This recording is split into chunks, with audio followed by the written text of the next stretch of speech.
Meus queridos, a paz do Senhor Jesus a todos. Hoje, lição de número 6, o livro de Esther. Essa nossa lição está dividida em 3 tópicos principais, que são a organização do livro, segundo, o contexto histórico, terceiro, propósito e mensagem. Nosso texto áureo se encontra em Esther, capítulo 4, versículo 14, que diz: porque se de todo te calares neste tempo, socorro e livramento doutra parte virá para os judeus, mas tu e a casa de teu pai perecereis. E quem sabe para tal tempo como este chegaste a este reino? A verdade prática diz que a perfeita vontade de Deus é nos guiar por caminhos que levem ao cumprimento de seus eternos propósitos, ou seja, dos eternos propósitos de Deus. A palavra-chave é Esther. Primeiro tópico, a organização do livro. Primeiro subtópico, a categorização de Esther. Então, da mesma forma que o livro de Ruth, Esther ela pertence aos escritos, os 11 livros que compõem a terceira seção da Bíblia hebraica. E nesta seção, também ao lado de Ruth, ela integra os Megilot, que são os 5 livros curtos lidos anualmente nas festas judaicas. Então, Ruth e Esther, elas figuram entre os livros históricos da Bíblia cristã. Faz parte do conjunto da revelação divina, escrita, completa e perfeita, como diz em 2 Timóteo, capítulo 3, versículos 16 e 17. Toda a escritura é divinamente inspirada e proveitosa para ensinar, para redarguir, para corrigir, para instruir em justiça. Agora, qual que é a finalidade disso? Qual que é o propósito disso? Já que Deus não faz nada sem propósito. Versículo 17 nos responde: para que o homem de Deus seja perfeito e perfeitamente instruído para toda a boa obra. O segundo subtópico fala sobre as características literárias. Então, o livro de Esther ele tem 10 capítulos. Ele se destaca pela sua objetiva historicidade, vista na expressa referência ao rei persa. Então o negócio aqui foi bem claro, bem objetivo. Esther capítulo 1, versículo 1 já começa assim, ó. E sucedeu nos dias de Assuero, já deu nome, o Assuero que reinou desde a Índia até a Etiópia. É claro que, Valdecir, Assuero não é nome, Assuero é um título, mas tudo bem, você já sabe que é o rei. Então sucedeu nos dias de Assuero, aquele Assuero que reinou desde a Índia até a Etiópia sobre 127 províncias. Então já começa bem claro, bem objetivo aí quem que foi esse Assuero, já que é um título e não um nome. Então, além do seu caráter de fonte primária para a festa de Purim, anualmente celebrada pelos judeus, então o estilo é... Então, além da objetividade, né, tem o seu caráter primário por conta da festa de Purim, que é celebrada anualmente. Então, o estilo narrativo é menos dialógico. Menos dialógico significa que tem menos diálogos, tá? É menos dialógico do que o livro de Ruth. O de Ruth tem mais diálogos. Então, o texto ele é mais do narrador do que dos personagens propriamente ditos. O terceiro subtópico fala sobre autoria e a data. Então, o autor de Esther ele é desconhecido. Possivelmente, pode ser que ele tenha sido escrito por um judeu que viveu na Pérsia. Por que, Valdecir? Porque ele conhecia os costumes judaicos e ele também conhecia os costumes persas. Então, acredita-se que o livro de Esther seja datado ainda do século V a.C., por volta de 460 a.C., ou seja, logo após a morte de Assuero, que ocorreu em 465 a.C., ou seja, 5 anos depois. Então, outro fator levado em conta para essa datação é de ordem linguística, ou seja, o autor ele empregou algumas palavras persas em meio ao hebraico, mas não fez uso de expressões gregas. Colocou palavra persa no meio das palavras hebraicas, mas nada de grego. Então, o que revela um estilo anterior à ascensão da Grécia sobre a Pérsia. Então, foi antes do domínio grego chegar sobre a Pérsia. Por enquanto, a Pérsia ainda dominava. Quando que aconteceu isso? Aconteceu com Alexandre o Grande, por volta de 330 a.C. Aí o resumo desse tópico diz que o livro de Esther tem 10 capítulos, está classificado na categoria de livros históricas da nossa Bíblia cristã, não é da Bíblia hebraica, tá? Da nossa Bíblia cristã. O segundo tópico fala sobre o contexto histórico. Primeiro subtópico, o povo hebreu no exílio. Então, em 722 a.C., houve a queda do Reino do Norte sob os assírios. Então, o Reino do Norte ele foi levado cativo, ou seja, Israel, né, o Reino do Norte, Israel, foi levado cativo para a Assíria. Não é Síria, é Assíria, tá bom? Segundo Reis 17:6 diz assim: no ano 9 de Oséias, o rei da Assíria tomou a Samaria, Samaria é capital de Israel, e levou a Israel cativo para a Assíria, e fê-los habitar em Hala e em Rabor, junto ao rio Gozã e nas cidades dos Medos. Então, pouco mais de 100 anos depois, então, primeiro, Israel foi levado cativo. Israel, cuja capital era Samaria, foi levado para o cativeiro da Assíria. Pouco mais de 100 anos depois disso, o Reino do Sul, agora Judá, ele foi levado, cuja capital é Jerusalém, tá? Foi levado para o cativeiro babilônico em 3 etapas, ou 3 levas: 605 a.C., 597 a.C. e 586 a.C. Nessas 3, cada vez que vinha uma incursão, levava uma quantidade de pessoas para a Babilônia. Aqui é Babilônia, tá? Israel foi levado para a Assíria e Judá foi levado para a Babilônia. Ambos foram escravizados. Jeremias 29:10, porque assim diz o Senhor: certamente que passados 70 anos em Babilônia, olha só, então Daniel estava vendo possivelmente essa parte da escritura, ou Jeremias 29:10, ou Jeremias 25:11, que Daniel estava lendo, porque ele entendeu pelas escrituras, ou pelos escritos de Jeremias, que o cativeiro ali na Babilônia duraria 70 anos, então a gente acabou de ler, porque assim diz o Senhor, Jeremias escreveu: certamente que passados 70 anos vos visitarei, e cumprirei sobre vós a minha boa palavra, tornando-vos a trazer-vos a este lugar. Ou seja, vai trazer o povo de Israel de volta para a sua terra. Na verdade, vai trazer o povo de Judá, tá? O povo de Israel nunca retornou, então mantiveram lá no cativeiro até a morte deles, mas o povo de Judá retornou. Essa era a profecia de Jeremias também. Então foi um período em que Deus tratou com Judá, principalmente para acabar com a idolatria que havia contaminado a nação. Se você ler Ezequiel capítulo 36, do 16 ao 25, vai constar essa história. Então Deus, ele abomina a idolatria, está lá em Romanos capítulo 1, versículo dos 18 ao 25.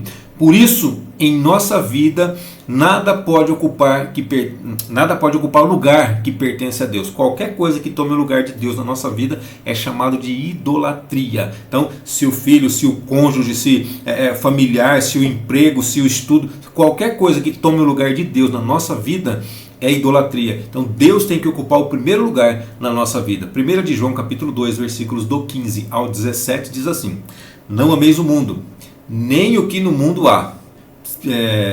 Se alguém ama o mundo, o amor do Pai não está nele. 16. Porque tudo que há no mundo, a concupiscência da carne, os desejos carnais, a concupiscência dos olhos e a soberba da vida, não é do Pai, mas do mundo.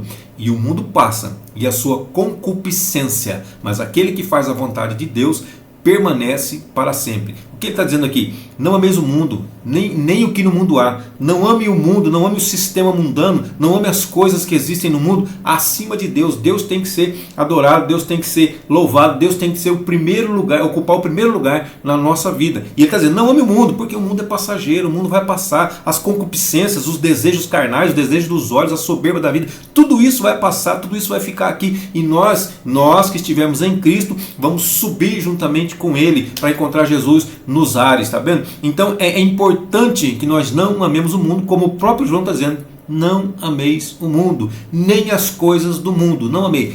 Todos os nossos desejos, eu sei que você tem desejo, assim como eu também tenho desejo. Nós temos necessidades e temos desejo, então são coisas diferentes. Uma coisa é necessidade, outra coisa é desejo. Então as nossas necessidades o Senhor supre, os nossos desejos, nem sempre se forem desejos carnais, como está escrito aqui, concupiscências, desejos imoderados, é claro que nós devemos tomar conta para que isso não saia, para que nós consigamos dominar esses maus desejos. O segundo subtópico fala sobre o fim do exílio. Então, ao mesmo tempo em que julgava Judá pela sua idolatria, Deus, o juiz de toda a terra, ele também exercia juízo sobre a Babilônia por causa da iniquidade deles. Então os babilônios levaram Judá cativo, Deus estava tratando com eles, mas também Deus tratou com a própria Babilônia que levou os judeus cativos. Jeremias 25:12. Acontecerá, porém, que, quando se cumprirem os 70 anos, visitarei o rei de Babilônia, e esta nação, diz o Senhor, castigando a sua iniquidade e a terra dos caldeus, farei deles ruínas perpétuas. Olha só as palavras do Senhor. Depois dos 70 anos de cativeiro que Judá passou ali, então era um período também da misericórdia de Deus sobre a Babilônia. Enquanto os judeus estavam ali, Deus não iria castigar, mas depois que os judeus saíssem, Deus iria castigar. Então, guarda bem essa passagem aqui, porque enquanto os judeus estavam ali, Deus não entraria com juízo sobre a Babilônia. Depois que os judeus saíssem, Deus entraria com juízo na Babilônia. E olha o final do versículo: farei deles ruínas perpétuas, ou ruínas sem fim. Então, antes já havia julgado a Síria que levou os israelitas, como profetizado por Naum. Naum profetizou, capítulo 1, versículo 2 e 3. O Senhor Deus é zeloso e vingador. O Senhor é vingador e cheio de furor. O Senhor toma vingança contra os seus adversários e guarda a ira contra os seus inimigos. 3. O Senhor não é tardio em irar-se, mas grande em poder. O Senhor é tardio em irar-se, mas grande em poder. E ao culpado não tem por inocente. O Senhor tem o seu caminho na tormenta e na tempestade, e as nuvens são o pó dos seus pés. Então, em 539 a.C., Ciro ele venceu os babilônios e anexou seu território ao Império Persa. Está em Esdras, capítulo 1, versículos de 1 a 3. No primeiro ano de Ciro, rei da Pérsia, para que se cumprisse a palavra do Senhor pela boca de Jeremias, despertou o Senhor o espírito de Ciro, rei da Pérsia, o qual fez passar pregão por todo o seu reino, como também por escrito, dizendo, versículo 2: Assim diz Ciro, rei da Pérsia: O Senhor Deus dos céus me deu todos os reinos da terra e me encarregou de lhe edificar uma casa em Jerusalém. Olha, quem está falando aqui é um rei ímpio. O Senhor Deus Todo-Poderoso, o rei da terra, ele me deu todos os reinos da terra e me encarregou, me incumbiu de construir, edificar uma casa para ele lá em Jerusalém, que está em Judá, que era a capital de Judá. Então, versículo 3: Quem há entre vós, passou o pregão. Então todos os israelitas, todos os judeus que estavam ali, eles ouviram, eles entenderam, eles sabiam. Olha só o pregão que dizia: Quem há entre vós, de todo o povo, seja seu Deus com ele, e suba a Jerusalém, que está em Judá, e edifique a casa do Senhor Deus de Israel. Ele é o Deus que está em Jerusalém. Lembra que eu falei para você guardar aquele pedaço? Então aqui está passando o pregão. A Babilônia, ela estava sendo poupada do juízo de Deus porque os judeus estavam ali. O juízo de Deus porque os judeus estavam ali. Quando os judeus saíssem, Deus iria entrar com a sua ira naquele lugar. O que aconteceu? Daniel ele havia se humilhado diante de Deus, jejuando, orando fervorosamente para a restauração de Jerusalém. Também ele confessou os pecados da nação e ele se incluiu como um dos pecadores da nação também. Está lá em Daniel capítulo 9, dos versículos 1 até o 19. Então Daniel, quando ele entendeu pela escritura que duraria o cativeiro 70 anos e que estava chegando o final desses 70 anos, o que ele fez? Ele pôs-se a orar mais ainda do que ele já orava, intercedendo nesse sentido, intercedendo nesse favor. Ou seja, não é porque a tua bênção está próxima de chegar que você, não, agora já vai chegar mesmo, então eu já posso parar de orar. Negativo, você só vai parar de orar depois que ela chegar. Aí depois você vai parar de orar por esse sentido, mas você vai continuar orando por outras coisas.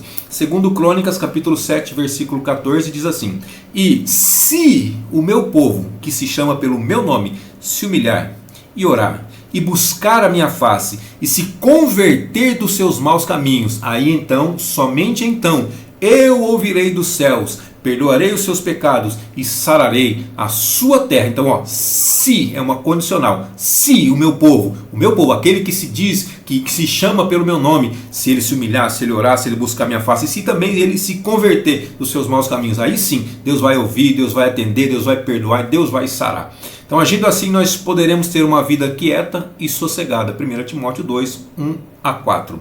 Admoesto-te, pois, antes de tudo, que se façam deprecações, orações, intercessões, ações de graças por todos os homens, pelos reis, por todos que estão em eminência, para que tenhamos uma vida quieta e sossegada, em toda piedade e honestidade. Então nós temos que orar pela nossa liderança eclesiástica, pela nossa liderança política, nós temos que orar por todas as pessoas que estão em iminência de um modo geral. Tá claro? Versículo 3, porque isto é bom e agradável diante de Deus, nosso Salvador. Versículo 4, olha o desejo de Deus, que quer que todos os homens se salvem e venham ao conhecimento da verdade. Então é importante que nós oremos por toda a nossa liderança, para que Deus abençoe nossa liderança eclesiástica, para que Deus converta aqueles que ainda não são convertidos e assim por diante. Todos cheguem ao conhecimento da salvação, todos cheguem ao conhecimento da verdade, para que possam fazer a sua escolha de aceitar a Cristo ou não. O terceiro subtópico fala sobre o pós-exílio. Então o livro de Esther ele registra fatos ocorridos aonde? Na capital do Império Persa, entre o primeiro e o segundo retorno dos judeus. Então estima-se que mais de 1 milhão de judeus viviam na região da Babilônia, e mesmo com o decreto de Ciro, que permitia a volta para Jerusalém, a maioria dos judeus decidiu permanecer na Babilônia.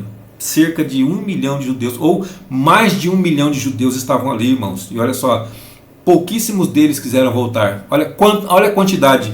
Vamos arredondar o número, vamos arredondar para 1 milhão. Tinha 1 milhão de judeus ali. Cerca de 50 mil voltaram no primeiro grupo, liderados por Zorobabel, no segundo ano do reinado Ciro, lá em 538 a.C. De 1 milhão, 50 mil só quis voltar. Eles não foram obrigados a voltar. Passou-se o pregão, passou-se o comunicado a todo o país, e desses 1 milhão de judeus, apenas 50 mil quiseram voltar. A maioria preferiu ficar na Babilônia, permanecer na Babilônia. Lembra do que eu falei para você guardar? Mais uma vez, lembra do que eu falei para você guardar? Os judeus, a Babilônia estava sendo poupada da ira de Deus enquanto os judeus estivessem ali. Quando os judeus retornassem, a Babilônia sofreria a ira de Deus. Então, olha o problema aqui. Esdras capítulo 1, versículo 5 diz assim: então se levantaram os chefes dos pais de Judá e Benjamim, e os sacerdotes e os levitas, com todos aqueles cujo espírito Deus despertou, para subirem a edificar a casa do Senhor, que está em Jerusalém. Então, Esdras também, capítulo 2, versículo 64 e 65. Toda esta congregação foi de, faça as contas aí, 42.360. Versículo 65. Afora os seus servos e as suas servas, que foram 7.337. Também tinha 200 cantores e cantoras. Então 42.360 mais 7.337, 42, 47, 49, já dá mais os 200, dá quase 50, de 1 milhão. Quase 50 mil retornaram para Jerusalém, para Judá. Então esse período da história ele é narrado do capítulo 1 ao capítulo 6 do livro de Esdras. Então entre o capítulo 6 e o capítulo 7 existe um intervalo de aproximadamente 60 anos. E é na segunda metade desse período que se passam os fatos do livro de Esther. Ou seja, são 60 anos, 30 anos. Daqui para frente, desses próximos 30 anos, é onde se passa os fatos do livro de Esther, que é de 483 a 473 a.C. O resumo desse tópico diz que os fatos registrados no livro de Esther se passam na capital do Império Persa, ou seja, Suzã, entre o primeiro e o segundo retorno dos judeus para Jerusalém. Aí o terceiro tópico fala sobre o propósito e a mensagem. Primeiro subtópico, a providência divina. Deus é o Deus da provisão, Jeová Jireh. O principal propósito do livro de Esther é registrar o cuidado providencial de Deus com o seu povo, apesar de suas escolhas fora do seu propósito. Então, por mais que o povo de Deus errava, escolhia errado, Deus quis mostrar a sua misericórdia, o seu cuidado, a sua providência para com o seu povo, para com o povo que ele mesmo escolheu. Então, ao decidirem permanecer na Babilônia, debaixo dos domínios do Império Persa, os judeus olharam para quê? Para a estabilidade que imaginavam ter conquistado. Então, eles estavam bem financeiramente, eles já tinham seus negócios, tudo por ali. Então, não apenas no aspecto econômico, mas também cultural, social e religioso. Já estava fazendo adoração, mesmo porque os persas eles tinham fama de benevolência com os povos que eles dominavam, principalmente contra a liberdade religiosa. Então, eles tinham liberdade para adorar o seu Deus, eles só não poderiam estar em Jerusalém, não poderiam estar no templo, mas eles tinham toda a liberdade para poder fazer isso. Então agora, o retorno para Jerusalém exigia o quê? Exigia renúncia, ou seja, eles tinham que deixar tudo que eles construíram para trás, porque eles não tinham como carregar aquilo lá. Outra coisa, disposição para uma viagem penosa, uma viagem difícil, porque aproximadamente 1.400 quilômetros, e em Esdras capítulo 7, versículo 9, diz que essa viagem durou 4 meses. Dá para imaginar? 4 meses, 1.400 quilômetros, viagem a pé, viagem de camelo, viagem com animais, viagem com crianças. É difícil, uma viagem penosa. E também outra coisa, um ânimo, exigia ânimo para a reconstrução de uma cidade totalmente destruída. A cidade havia sido completamente destruída, então tem que ter um ânimo para, vai ter que renunciar tudo, deixar tudo para trás, vai ter que ter uma disposição para fazer uma viagem tão longa dessa daí, de 1.400 quilômetros, ou seja, de 4 meses, não é como nós hoje temos avião, algumas horinhas a gente está lá, não é assim não. Então, e outra coisa, ânimo para poder reconstruir uma cidade que foi completamente destruída. Dá para imaginar? É complicado, né? Então, é lógico, e por isso que muita gente preferiu ficar lá. E você, qual a sua opção? O que você escolheria? Então, para muitos, pareceu melhor ficar na Babilônia. Só que olha o que Provérbios capítulo 14, versículo 12 diz. Há caminho que ao homem parece direito, mas o fim deles são os caminhos de morte. O segundo subtópico fala sobre uma falsa estabilidade.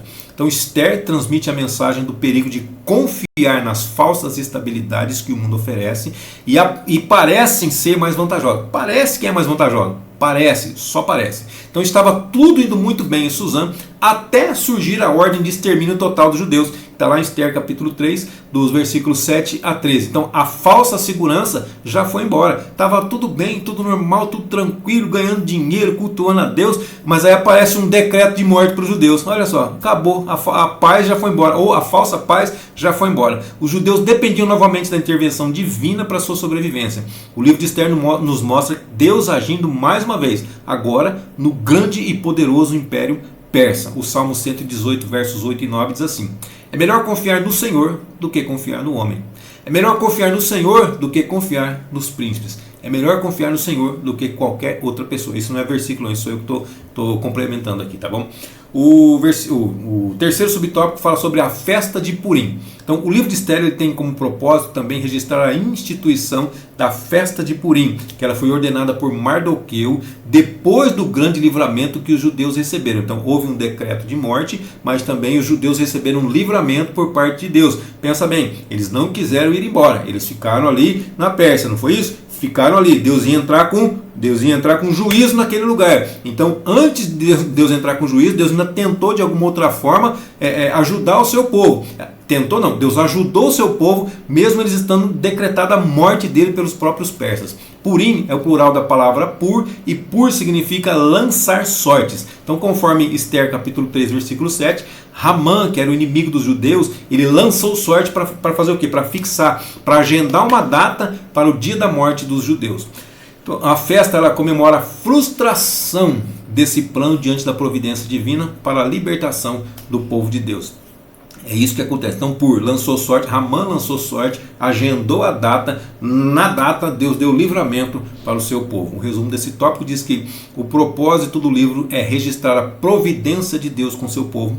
Sua mensagem é a respeito do perigo de se confiar nas falsas estabilidades. E a conclusão aqui diz que o livro de Esther nos lembra que vivemos neste mundo, mas nós não devemos confiar nas suas estruturas. Todos os reinos deste mundo passarão, como diz Daniel 2, do 37 ao 45. Por isso, a palavra de Deus diz lá em Filipenses capítulo 3, versículo 20, a nossa cidade, ela está nos céus, onde também esperamos o Salvador, o nosso Senhor Jesus Cristo. Amém, queridos? Deus abençoe sua vida, sua saúde, seu ministério, suas finanças, e até a nossa próxima aula, se assim Deus nos permitir.